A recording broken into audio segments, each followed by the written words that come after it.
keçən səfər qeyd elədik, nəfsi müsəvvilə. Neynirik? Don geyindiririk. Başlayırıq don geyindirməyə. Yox, Allah deyib, neyniyin siz? Qohumlarla əlaqəni pozmayın. Sən əlaqəni pozmursan. Ne deyirsən, qardaş, cəhənnəmə çağırırsan məni, mən də cəhənnəmə gəlmirəm. O kəsir əlaqəni. O sənə deyir, araq süfrəsində gəlib oturmalısan.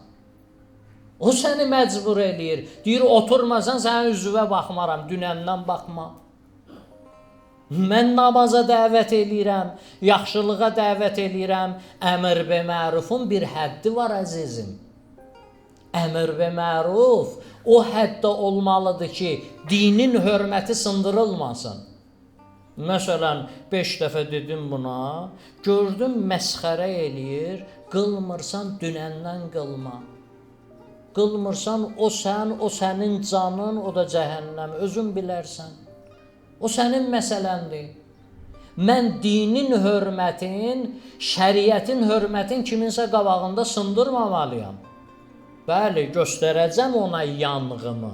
İçimdəki ona olan yanğımı göstərməliyəm, o məndən görməlidir. Gördün artıq əhəmiyyət vermir, gördün artıq hörmətsizlik eləyir. Ondan sonra Həzrət Peyğəmbəri Allah Quranda buyurur ki, Peyğəmbər cahillərin başını burax.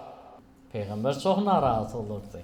O həddən narahat olurdu, səhərə kimi ibadət eləyir, səhərə kimi dua eləyir, gözləri şişir Peyğəmbərin, ayaqları şişir Peyğəmbərin. Quran ayəsi gəlir ki, Taha ma ənzəlnə aleykəl Qur'anə litəşqa.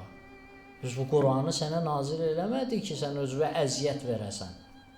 Bir yerdə gəlir Peyğəmbərə deyir, and olsun canıma, bunların hamısını töküb cəhənnəmə yandırarım. Sən niyə narahat olursan? Sən bunlara görə narahatsan, narahat olma.